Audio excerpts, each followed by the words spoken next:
ఈరోజు దీప్తి ఆరోగ్యంగా ఇంటికి వచ్చిందంటే అది మీ అందరి సహాయ సహకారాల వల్లే. ఫ్యామిలీ అని, ఫ్రెండ్స్ అని ఇలా అందరూ తలో చెయ్యి వేసి తనని జాగ్రత్తగా ఇంటికి తీసుకొచ్చాం మనం. తనకి 6 months బెడ్ రెస్ట్ ఇచ్చారు డాక్టర్. సో నేను వంట పని నేను చేస్తానని చెప్పాను. వంట మనిషి దొరికేదాకా రోటీలతో మొదలుపెట్టాను అనమాట. రావు, బట్ మ్యాక్సిమం ట్రై చేశాను గుండ్రంగా చేయడానికి. బాగా వచ్చింది కదా, ట్రై చేస్తున్నా.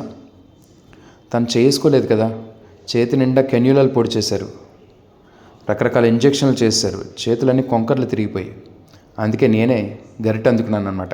ఇలా గుండ్రంగా తిప్పి పెనం మీద కాల్చడం మొదలుపెట్టా.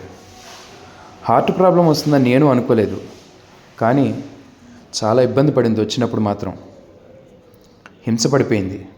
అందుకే జాయిన్ చేయాల్సి వచ్చింది సడన్గా హాస్పిటల్లో. రేపు అనేది ఏంటో తెలియదు కాబట్టి ఈరోజు సంతోషంగా ఉండడమే మనం.